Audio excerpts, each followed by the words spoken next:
As leaders, providing coaching and candid feedback is one of the most valuable investments we can make in our team. Sharing observations and insights supports our teams, drives organizational success, and contributes to a healthy culture.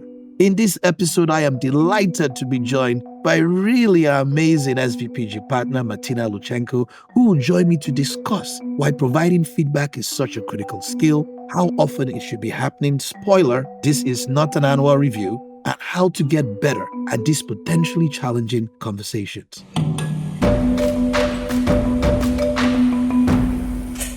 Martina, it is great to have you on Product Therapy. Thank you for joining us. I am so delighted to be having this very specific conversation. I'm a huge fan of feedback. Well, maybe we should start there. Why are you a huge fan of feedback? Because I just had a very tough conversation prior to this with a CEO. But tell me from your lens, why do you think feedback is this critical? Well, the same way that product has evolved and we are much more agile and we iterate because we are able to apply those learnings much more quickly to improve the product. The same is true for yourself and your career. And I would say I did not realize how critical that was earlier in my career. I was afraid of feedback because I was worried that it would be negative. I'm like, I want to always make sure I'm doing a good job. Or I was only seeking positive reinforcement feedback. Did I do it right? Is this good? I even observed my daughter. She just started an internship and she's like, am I doing good? I don't know. And I didn't welcome the full spectrum of feedback, which is you actually need to hear the good and the bad, because that is actually where you improve. And so it was only as I got into my career and had to make some really big mistakes that I realized the value of, number one, making mistakes, but number two, the gift that feedback is, both good and bad, and that we should be seeking more of it all the time.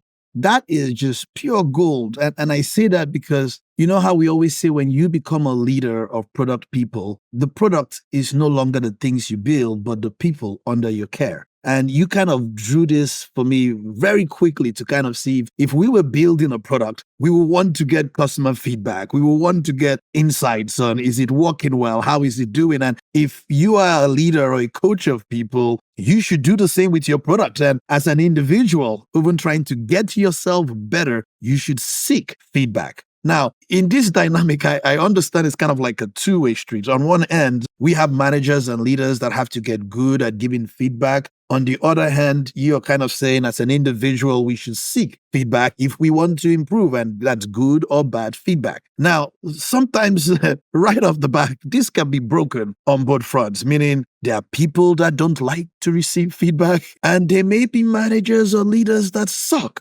giving feedback in some way. So, maybe kind of help me in your world. I don't know if you have some story of maybe what good feedback looks like from one end, and on the other end, what it might feel like to be more receptive to getting feedback.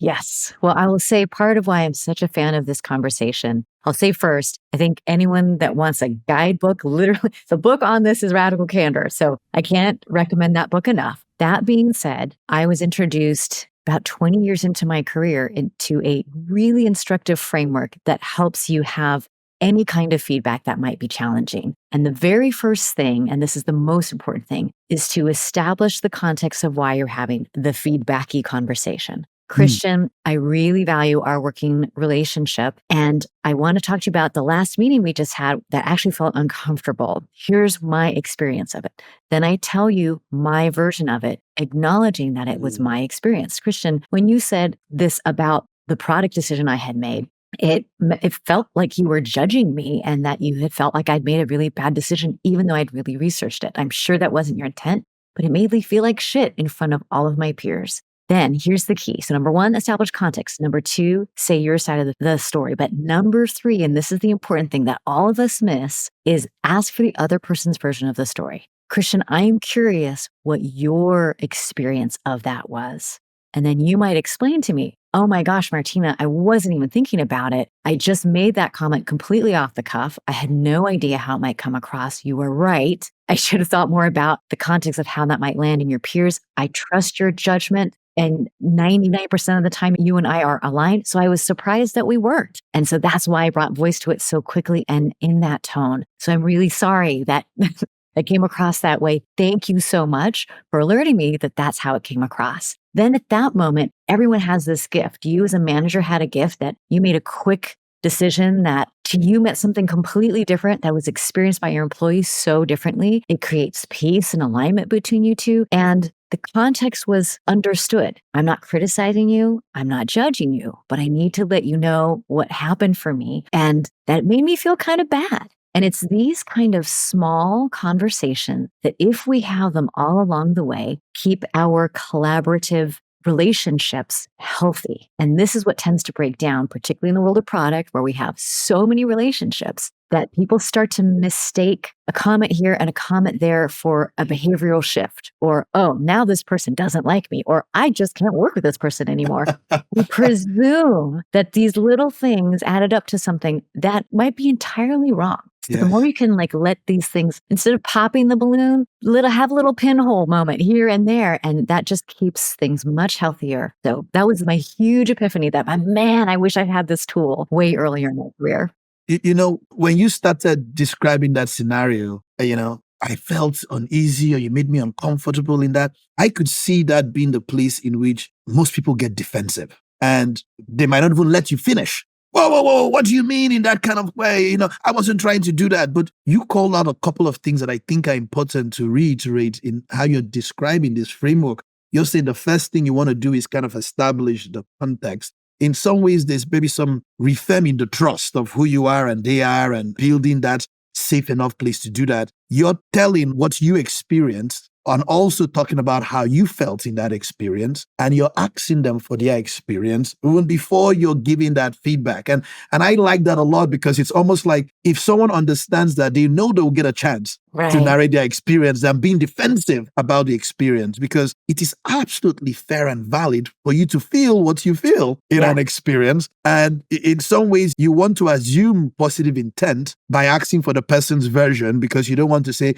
you were trying to make me feel this way. You were trying to do this to hurt me. And that is a very powerful tool. I wish I had this last night when I was having a nice conversation with my daughter. It's kind of like, whoa, I am dad. I am not saying you're bad, kind of like, let me seek to understand before you're understood is some interesting way. Now, people have had situations where leaders don't have a framework like this. They don't have a way to communicate it, or they haven't taken the time to figure out if there's a better, healthier way. And so this often doesn't come across this nicely, this structured, this well thoughtful. I mean, you were giving me that feedback. I didn't have a meeting with you, but I was like, yes, Martina, I'm very receptive. I can see the effectiveness of it. What do you do when you don't have that? How do you receive the feedback, but still maybe try to help that leader or manager present it in a manner that is better or sticks? Well, two things. One, this is why I wanted to do this podcast with you, Christian, because I'm like, man, this framework is so valuable. And if you become an evangelist for the framework, you're just spreading the tool set and it's just going to make everyone's workplace better. So if you are listening to this and you think, man, this would be really valuable for our team, go back to your team meeting and just say, hey guys, I just learned a really valuable framework that can help us give feedback in those moments where we accidentally step on our toes. Let's try it. Let's deploy it. So thing one, give it a try. If you think this will work and help in your environment, introduce it to others. It will only help everyone. But thing two is sometimes you'll find yourself, I'm not in a feedback arena, or this person doesn't know the framework. And you start to feel someone escalating or being defensive or rising to challenge you more. And you're like, okay, this person's totally not hearing what I'm saying. Instead of challenging back, so that a way of getting toward this outcome without having the framework is to lead with where you agree. I actually am agreeing with everything that you're saying. You're giving them something that lets them hold on to, I'm not being challenged. It helps to de-escalate things a little bit and not just have the person focus on where there's difference or disagreement. So lead with where you agree. I actually agree with everything you're saying. The one point I'm just trying to make is this, and I hope you hear my intent here is not to change. And so it's lead with where you agree, clarify your intent, even if it's not going to be this beautiful framework exchange. Have your intent included there. And then also really focus on I statements. Here's what I'm trying to do. Let me just clarify where I am coming from here. So it's not viewed as a challenge. I will say for myself, and as a woman, as a strong woman, both in product and many other environments, it was, and here's where feedback is really valuable. I would look at my reviews and I would say, wow, people sometimes experience me really differently than how I intend. Like when I put forth a strong opinion, sometimes people view it as challenging. I'm not challenging them. I'm literally just saying like, hey, I wonder if we've thought of this. So I have two words or two phrases that have been game changers for me in my career. So again, just passing the tool set along. Number one is leading with, I'm curious if, or have we considered? And so it's not diminishing. A diminishing statement would be, this is probably a stupid idea, but, or I'm sure you've already considered this, but. It's just saying, have we considered? Which is just saying like, maybe we have, or maybe I wasn't there. But Yes. there's a tiny way of softening it so that it's not perceived as a challenge. So those are some additional tools. You are full of tools in this toolbox, Martina. We are coming to your playground more often because I love the tools you have in here. I mean, look, I'm curious if, have you considered just your word choices? You called out a couple of things here that I thought were just pure gold, kind of leading with where you have common agreement. I learned from a coach very early in my career, kind of a technique to get people to agree with you in difficult conversations. And, so if I know Martina and I'm like, oh, Martina, you love baseball in some ways. Okay, Martina, you love Coca-Cola. Like these are just things I know you love. If I wanted to get you to agree with me on something, I will come to you and say, Martina, you love baseball. What I'm doing is I'm finding the things you love that I love. And you're shaking your head, I love baseball too. And you say, you know what? I also even love Coca-Cola when I'm hanging out. That's my drink of choice. You're like, me too. That's my drink of choice. And now I throw in the other thing too. And I'm just like, I would like us to make a decision on what we do with this product. And the other person is also thinking, if they love the things I love, I must also love this decision too as well. And he said, the more you can get people to get into a posture in which they can see commonality, the more receptive they are to new ideas and feedback. And there's kind of this FBI technique of what they say, the difference between a perspective and perception. And that, many people get into arguments because they cannot see another person's perspective and they are fighting for people to see theirs. And that, the kind of more evolved technique is when you can place yourself in people's perspectives and create the perception that you are them. It's like this magical trick they use in interrogation and in the work they do. But some of that requires an absence of arrogance, of ego. This requires people to feel very secure, humility. I mean, maybe talk to me a little about this, because are we raising the bar? Because there's almost some patience, even in the words you're choosing. I feel in several cases or instances, maybe most managers or leaders, maybe not even having the patience, but do not believe it's warranted to try to do it well. Meaning just like, why do I have to use an inclusive choice language, something that makes you feel good? Why can't I just say, Martina, you suck? That was terrible. I hate it. Never do it again. Why do I have to try to work hard to explain it? Like, maybe say more about what it requires in a leader to actually do good feedback. Yeah, well, so like some might describe your approach like that, the tough love approach. Sometimes people just need tough love, and there are a lot of people who believe that. Like in my family directly, we're a tough love family, which is just like, bleh. You just put it out there, and it doesn't matter if you diminish someone because it's true.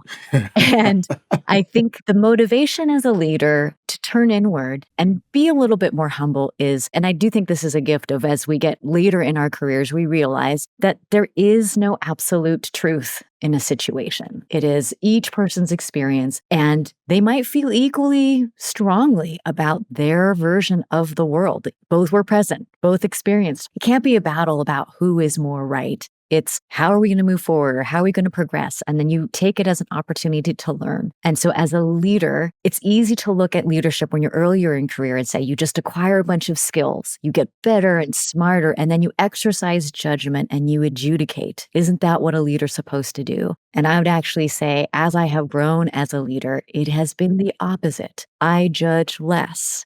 I am much more humble. I am much more open. And all of these things have completely next leveled me as a leader. And they were non-obvious from the outside. Wow. As we're describing this, there's the dynamic of as a leader, you can give feedback to someone that you're coaching or mentoring or works for you. Does this framework change? Does your posture, your tone, the words you use change when you're giving feedback up? I mean, and let's go to the highest of cases. You're giving feedback to like a CEO and you're just an employee in the company and you see something in that way. Maybe role play how you will give feedback on some decision you thought was bad or something that affected you to someone that is, you feel has some power over your career or is the most senior leader in the room. It's not like it can be escalated higher than them. Does something change in this framework? Well, it's interesting where I learned this framework was we were teaching it to our CEOs.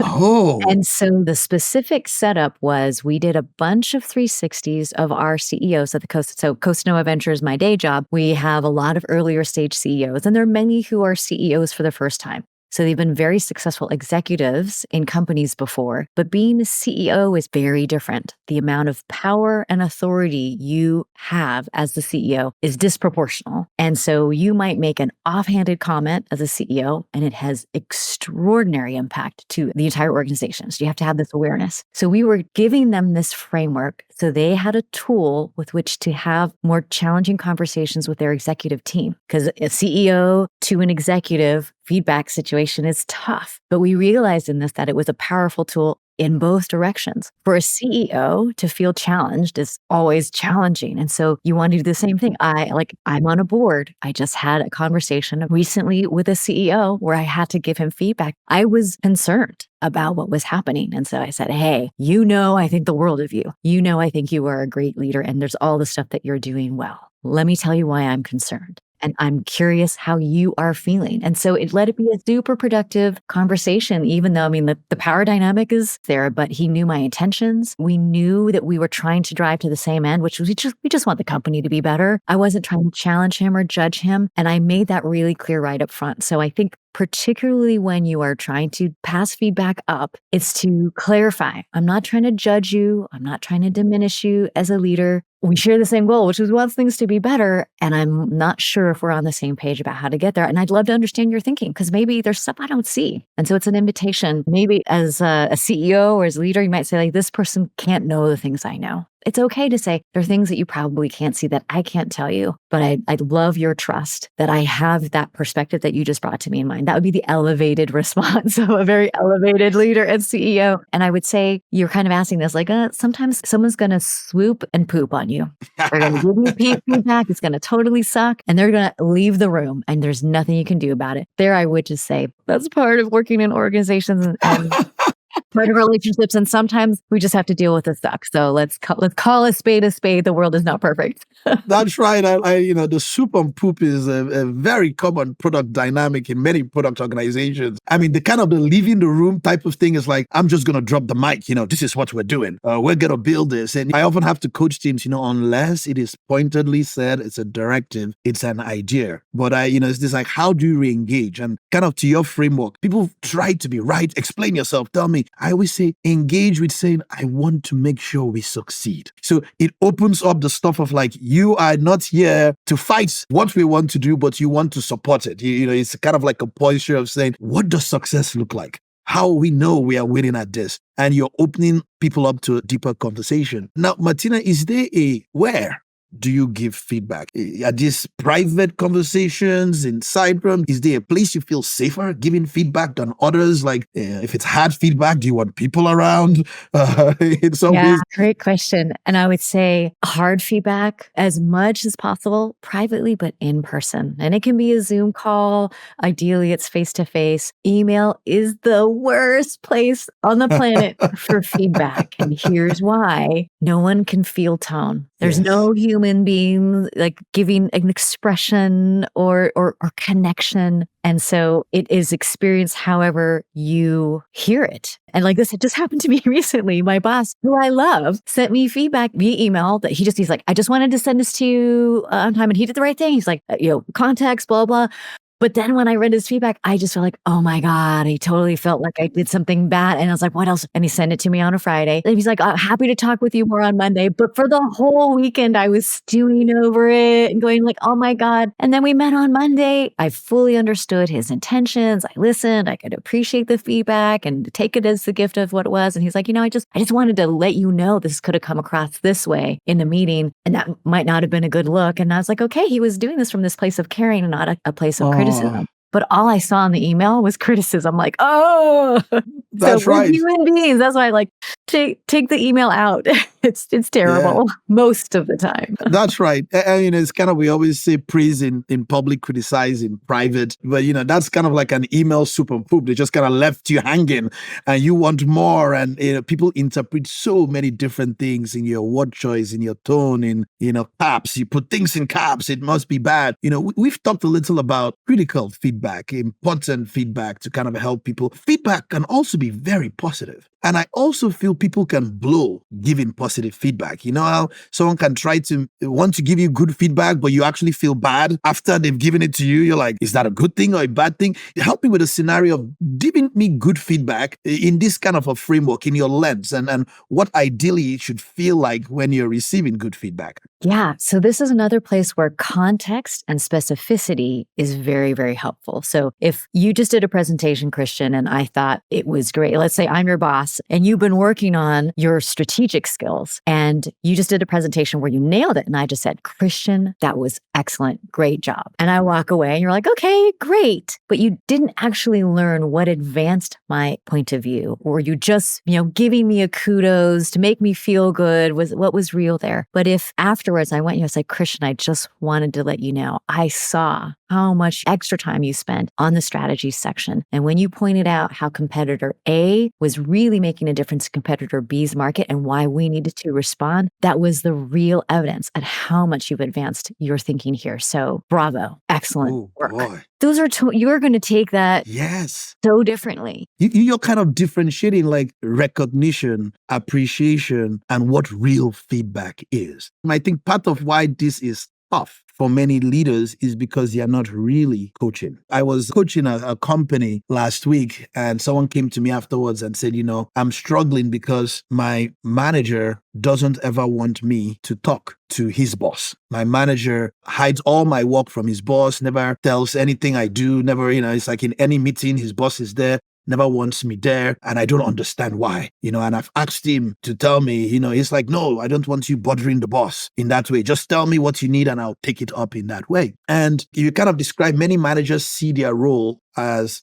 delivering the outputs of, we want more revenue. My job is to use all these people to get revenue rather than the job of the people at their product in that way. And so there's sometimes this insecurity, like if I expose a high performer or a great individual contributor to my boss, they will outshine me. They will look better than me in some ways. And they stop investing in the person and cannot give specifics. And I often kind of say, if you are coaching someone, if you are invested in someone, you are participant in their growth. The biggest credit you get is not the products you build, but like this person got promoted, they got better in their career, personally and professionally. And so you start to actually see those little things. You care about how their work comes together, because the example you gave, I didn't even need context. All I felt in that moment is, wow, you saw me. You understood what it took to create this. You recognized the work or the sweat or the energy that went into doing it. It's beyond you recognizing what happened at the end or trying to, let me clap for you. Great job in that way. You are saying, this is the feedback I'm giving you. This equals this result.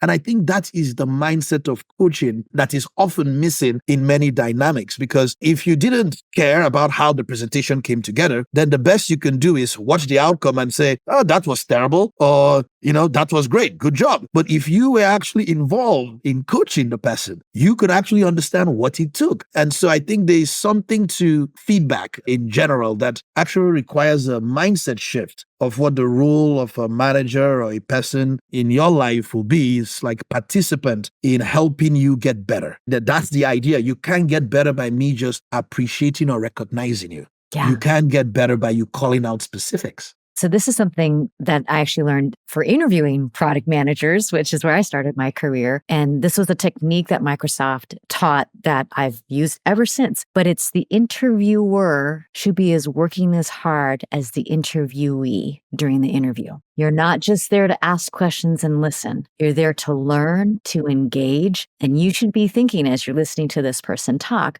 well, how else do I want to understand? What am I learning as a result of what I'm hearing? So your brain is working on overdrive as an interviewer. You're not just listening. And I think that applies to leaders as well, to managers who actually want to manage well and for who want to grow as leaders. When you're observing people on your team's work, you're not just listening, you're actively processing. Okay, what is this exhibiting? You're constantly coaching and you're finding opportunities for where to give specific praise or what's the little bit of, oh, and here's this thing that you're working on. You want to be CEO someday. So this is a little thing that you could do that would let you be a CEO, because you won't catch those little things that are the big difference makers unless you're always paying attention.